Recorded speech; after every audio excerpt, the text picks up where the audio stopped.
Once upon a time, in a peaceful town where neighbors greeted each other every morning and where children played under mango trees till dusk, a baby girl was born into a quiet household. Her name was Chimamanda. From the very first moment she opened her eyes, the world seemed to pause. Nurses at the hospital stared at her like they had just seen an angel. One of them whispered, "This child is too fine. Her face looks like light." They all took turns holding her, some even prayed for her. People who had come to visit other patients found themselves stopping by Amanda's cot just to admire her. Amanda was the only child of her parents, a middle-class couple who lived simply but with joy. Her father, Mr. Collins, was a school teacher, and her mother, Mrs. Evelyn, ran a small provision store near the junction. They weren't rich, but they were content, and now they had Amanda, a child who carried the kind of beauty you only saw in storybooks. By the time she was 3, Amanda was already known across the street. Children stopped crying when she walked in. Women smiled more when she greeted them. Men paused their conversations to say, "That child's face is something else." At church, ushers used to ask her mother every Sunday, "Please, let Amanda sit in the front row. She brings peace to the row." And through it all, Amanda remained calm, respectful and kind. She was never the kind to shout or fight. She always said please and thank you, and she never forgot to greet the elders around her. If anyone dropped something, Amanda picked it. If an older woman carried a heavy bag, Amanda helped. Her beauty wasn't just in her face, it lived in her character. But the more the world admired Amanda, the more another little girl's heart began to burn silently.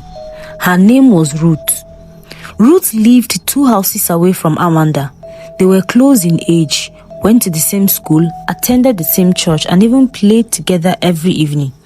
People often refer to them as twins that were born in different houses. But there was one painful difference. No one ever admired Ruth the way they admired Amanda. While Amanda was praised, Ruth was passed over. If they walked into a compound together, people greeted Amanda first. If they stood side by side, the compliments always landed on Amanda. "Ah, Amanda, you are looking like a princess. See your fine legs. Are you sure you are not mixed with Oyibo? She's so well behaved, so decent." And Ruth, she got the usual "hello dear" and nothing more. At first, Ruth smiled.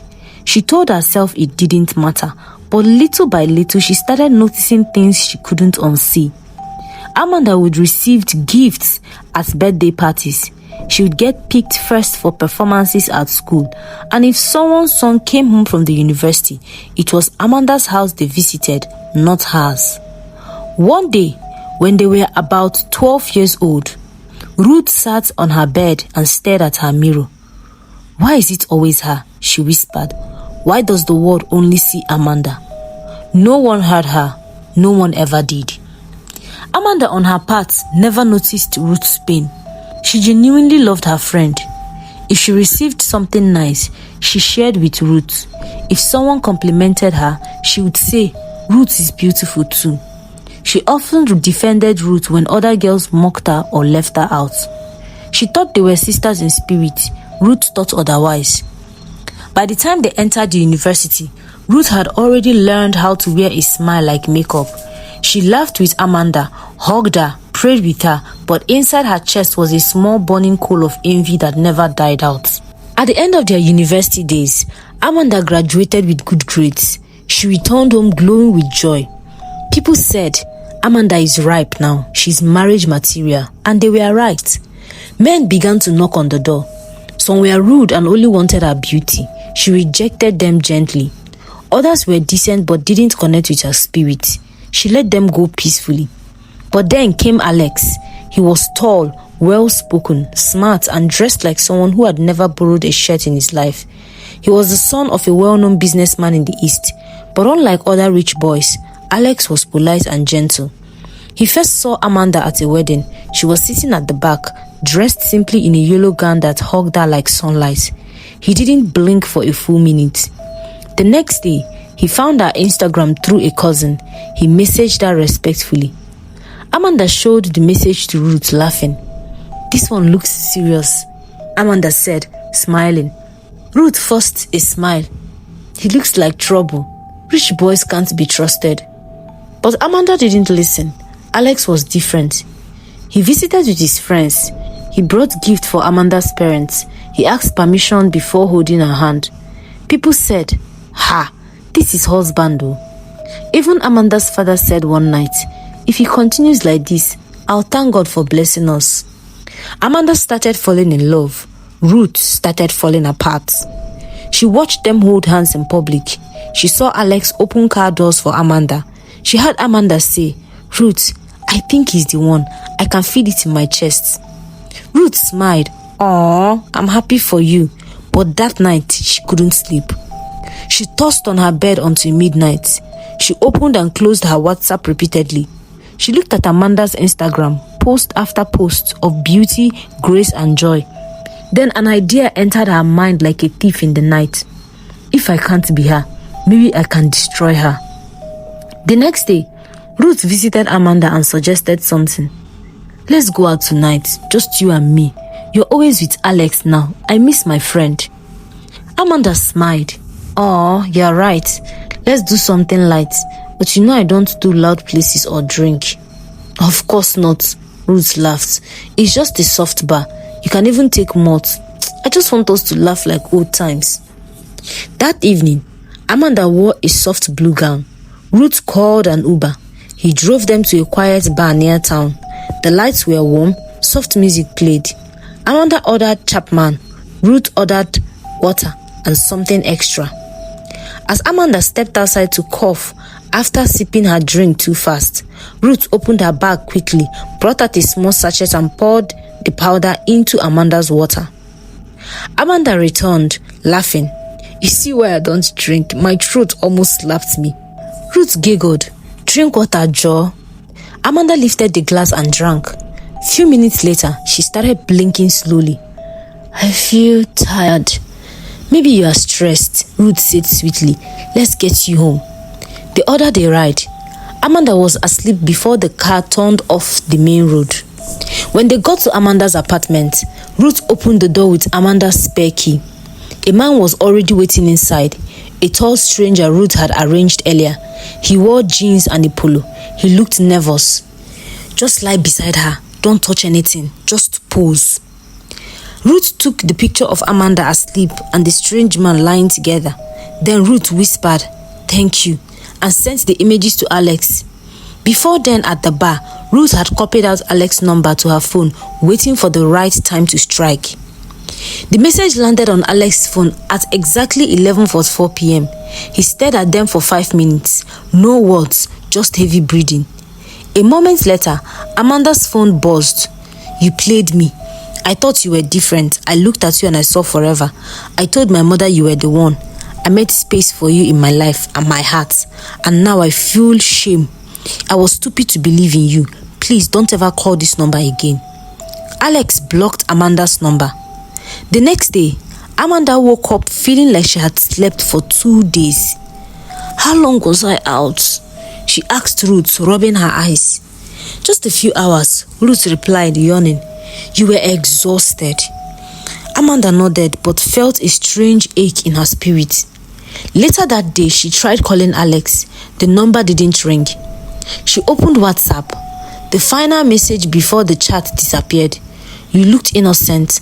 I guess even the devil wears a pretty face." Amanda sat on her bed, staring at the screen. Her mouth quivered. Her heart raced. "I didn't do anything." Her heart began to shake. She looked at Ruth, who was now rubbing her back. "My dear friend," Ruth said with a soft voice, "don't worry. If he left you like that, maybe he was never meant for you." But the moment Amanda turned away, Ruth walked into the kitchen and laughed so hard her stomach hurt. She opened her mouth wide and said, "Fool, you thought you would leave me behind and marry a rich man. It will never happen. Amanda the precious, Amanda the princess. Rubbish." And for the first time in a long time, Ruth slept with peace in her heart. Amanda tried to move on. She told herself that maybe Alex was never meant to be her husband, that maybe, just maybe, something better was coming. She smiled during the day, cleaned the house and attended to her business, and told everyone she was fine. But at night, she cried, quietly, alone. She never told Ruth how much it broke her. She didn't want to seem weak, but the truth was, she was hurting. Still, life moved on. One evening, as Amanda and Ruth walked along the busy streets after picking up a few things from the market, something unexpected happened. A clean black Jeep pulled over beside them. The glass rolled down. "Excuse me," a calm voice said. Both ladies turned. The man in the driver's seat wore a well-tailored shirt, fine wristwatch, and had a well-groomed beard that gave him a mature, responsible look. His name was Jude, and he wasn't there by accident. He looked straight at Amanda. "Hi, I'm sorry to interrupt, but I saw you from afar and something told me I shouldn't let you pass without saying something." Amanda blinked. "I hope you don't mind. Could I have your number? I know you saw them, but you seem like someone I would regret not meeting properly." Ruth was standing beside her, smiling, but inside her stomach turned. Amanda hesitated, blushed a little, and quietly said, "Okay." She gave the number. As the car drove away, Ruth beat the inside of her cheek to keep her from screaming. Later that night, Amanda told Ruth more about the man. "He's a real estate guy," Amanda said. "He owns his own company. He has a younger sister abroad, and Ruth, he's so respectful, like really calm. He texts me good morning and calls to check in." Ruth just nodded and smiled. "Aw, sounds like a good man." But that night, Ruth couldn't sleep. She tossed from side to side, but Amanda's laughter kept echoing in her head. Why does she keep getting everything? Why do men keep choosing her over me? She sat up from the bed and sat down in the dark for a while, her hands clenched tightly together. Suddenly, a wicked idea crept into her mind like smoke through a crack. If Amanda's beauty was the light blocking her shine, then maybe it was time to dim the light permanently. Without a second thought, Ruth changed into some dark clothes, wrapped her head and left the house. She took a bike into the outskirts of town, deep into a bush path only few people dared to go. After what felt like forever, she reached a hidden compound surrounded by dead leaves and black smoke. There was a strange silence in the air, like the ground itself was afraid to speak. An old native doctor sat cross-legged by a clay burning pot. As Ruth approached, he lifted his head slowly. "I've been waiting," he said in a coarse voice, as if he already knew she was coming. Ruth didn't waste time. "I want her to become ugly," she said. "Who?" the man asked. "Amanda. Her face attracts too much. Her beauty opens every door. I want men to run from her. I want her to be feared and not desired." The man looked at her for a long time without speaking. Then he stood up and picked a small calabash. He waved it over the fire, whispered some words under his breath, and then turned back to Ruth. "This kind of spell," he said, "cannot be done with empty hands. You must bring something that belongs to her, something valuable, something that has touched her skin." "Like what?" "A piece of clothes, jewelry, or anything close to her body. When you bring it, the spell will be completed." Ruth nodded. "I'll bring it. I'll bring something." The next morning, Ruth visited Amanda as if nothing happened. They chatted like normal, and after a few minutes, Ruth smiled and said, "That red top you wore last week, the silky one, I really like it though. It made you look like a goddess." Amanda laughed. "You like it?" "I do." "If you want it, take it," Amanda said casually. "It's yours." "Seriously?" Ruth asked, smiling brightly. "Sure, I've worn it twice already. You can have it." Ruth left the house with the blouse tucked neatly in her bag and a devilish grin on her face. That night, she returned to the native doctor with the clothes. The man took the cloth with both hands as if it was gold. He laid the cloth on the floor, poured black powder on it, and began chanting some strange words. He tied feathers, oil and blood around the cloth, spat on it 3 times and then dropped it into the fire. The flames hissed loudly. Then the native doctor turned to Ruth and handed her a small round pot wrapped in red cloth. "From this moment, any man who looks at her will see a monster.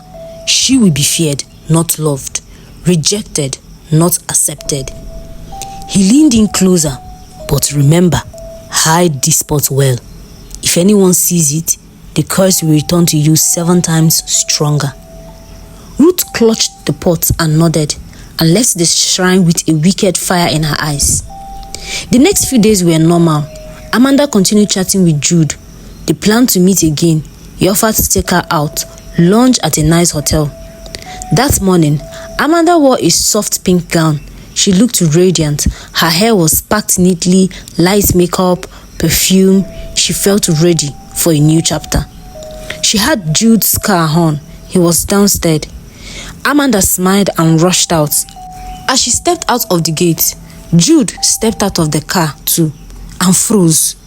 His face twisted, his eyes widened, and his smile vanished. Amanda walked closer, confused. "Hi," she said. Jude took 2 steps back. "Wait, what's wrong with you?"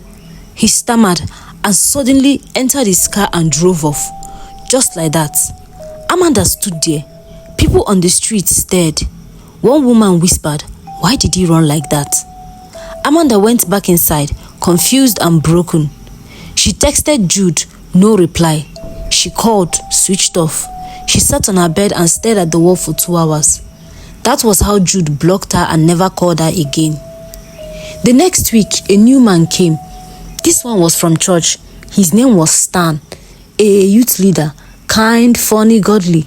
He started talking to Amanda gradually through WhatsApp. He even prayed for her over the phone. Amanda was cautious but hopeful. One day, he came to visit. He greeted Amanda's mom politely, sat in the parlor, and Amanda came out to say hello. He stood up to greet her, but as his eyes met her face, something changed suddenly.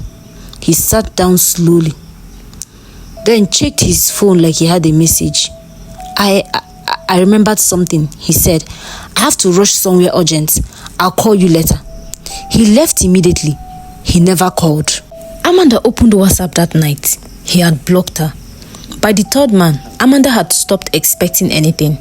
And when her boss at the private school suddenly called her into the office and said, "We're letting you go," no reason in particular, Amanda knew something was seriously wrong. She walked home that day under the hot sun wearing sunglasses, not to block the sun, but to hide her tears. At night, she cried for hours. Her mother sat beside her, holding her like a baby. "Mama, is there something wrong with me?" "No, baby," her mother said softly, tears in her own eyes. "You're still my light." "Why is everything breaking, Mama? Why do people run from me now? Why do men look at me like a ghost?" Her mother didn't have answers. She just held her tighter. And the neighbors began to talk. Gossip flew from house to house like wildfire. That Amanda girl, maybe she has a spiritual husband. All those fine girls, you won't know what they do at night. Every man that comes for her runs. That's not ordinary. Her mother should better take her for deliverance. So Amanda heard some of it. The rest she felt in the stairs. She stopped going out, stopped posting online, stopped looking in the mirror. Every time she tried to smile, the sadness in her eyes betrayed her. Ruth, on the other hand, was flourishing. She posted pictures online, laughing. She told people Amanda was taking a break from social media. But in her room at night, she opened the black pot and smiled like a queen who had won the crown. She even lit a candle beside it and whispered, "Now the world can see who truly deserves to shine." The days blurred into each other. Amanda stopped counting time. She no longer knew if it was Monday or Friday. The only thing that told her a new day had come was the light seeping through her curtain each morning, and even that felt like an enemy. She had become a ghost in her own home. Her phone gathered dust. Her wardrobe stayed untouched. She barely left her room, and when she did, her shoulders were hunched, her eyes swollen from nights of crying. Her once soft skin turned pale, her appetite vanished, and her reflection no longer looked familiar. The girl who used to make people smile had become someone strangers avoided, and even people who once loved her now whispered behind her back. In the beginning, Amanda tried to pray. She laid on her bed and muttered, "God, are you still watching?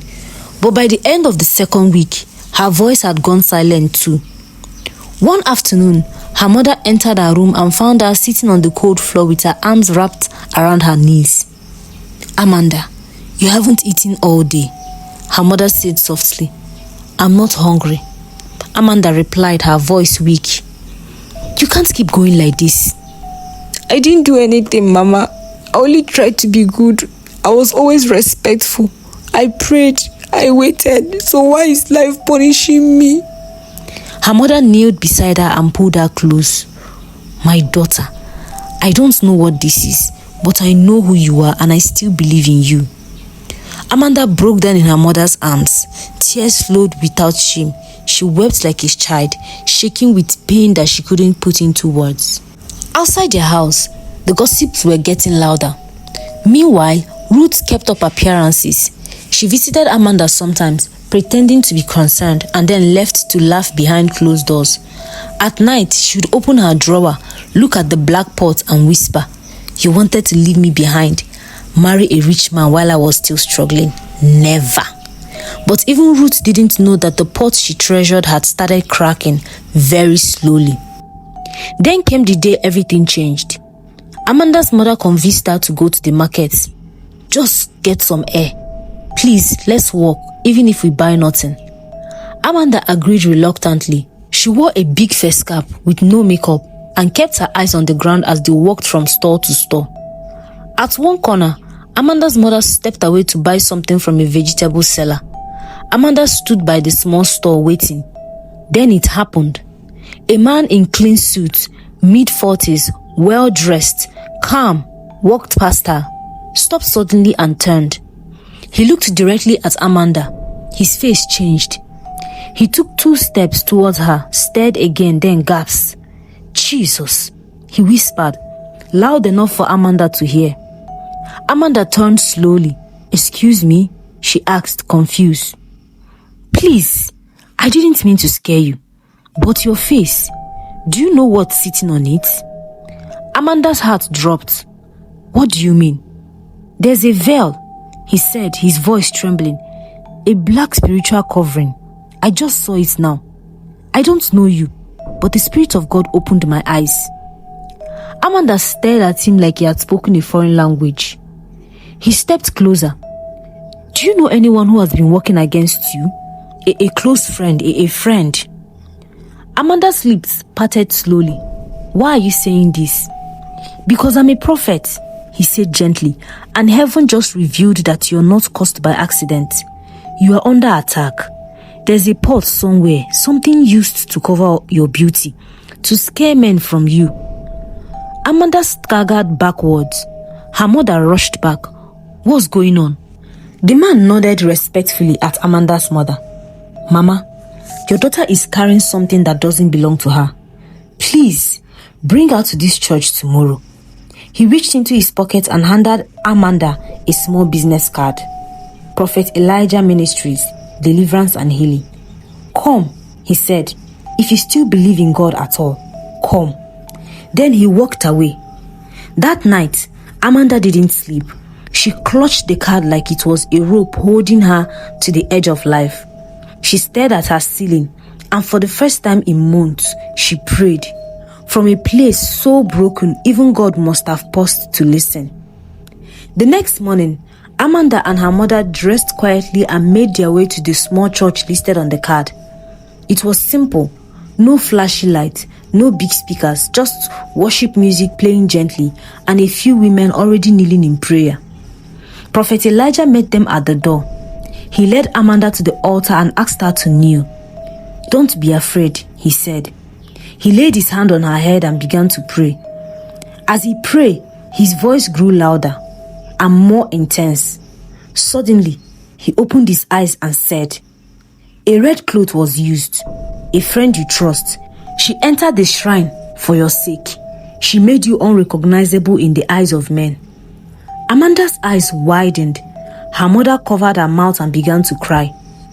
The prophet lifted his hand and shouted, "Power of God, remove the veil now." Amanda screamed, loud, the kind of scream that came from somewhere deeper than pain. She collapsed on the ground shaking. People rushed forward. A few women covered her with clothes. The prophet shouted, "Let the evil return to where it came from." At that very moment, miles away, Ruth was seated in front of her mirror applying powder. She smiled at her reflection, but her mirror suddenly flickered. She looked again. A crack appeared, then another. Then the black pot inside her wardrobe made a strange, loud sound, like glass shattering underwater. Ruth stood up confused. She opened her wardrobe just in time to see the pot burst open in a cloud of smoke. Then she started screaming. Back at the church, Amanda slowly opened her eyes. The room felt light. Her chest felt free. For the first time in a long time, she could breathe fully. The prophet smiled. God has done it. Amanda sat up slowly and tears poured from her eyes. She didn't know what to say. She just cried like someone who had been trapped underwater and finally reached the surface. Meanwhile, Ruth was running, barefoot, hair scattered and eyes wide. She shouted Amanda's name again and again, grabbing her own face as if trying to rip something off. Neighbors gathered. Phones came out. Someone whispered, "Isn't this Ruth?" Another said, "Is that not Amanda's best friend?" Ruth was found near a dustbin, muttering Amanda's name over and over. Her wig was gone, her nails were broken, and her eyes were red. Bystanders were filming her with their phones, and from that day, she never returned to normal. Amanda didn't wake up famous. She didn't walk out of the church into the arms of a man. No spotlight followed her. In fact, the day after her deliverance, she spent most of the morning sitting in her room, staring at her hands, quiet thinking. For the first time in months, she looked at her reflection in the mirror and saw herself, her real self. The fear in her eyes were gone. The heaviness that used to sit on her chest like a stone had been lifted. But now came the harder part, rebuilding. Her mother was overjoyed. She danced quietly in the kitchen that morning, boiling yam and singing praise songs. "Thank you, Jesus," she said over and over. "You fought for my child." Amanda smiled faintly from her room, but deep down she felt wounded. So much had been taken from her. Her peace, her pride, her reputation. It wasn't something deliverance alone could erase, because healing takes time. The news of Ruth's madness had spread, but Amanda said nothing. She didn't even want to see her. Some people came to Amanda's house to check on her, but they were only there to gossip. She served them with a smile but didn't tell them anything. She had learned that not everyone who sits in your house is on your side.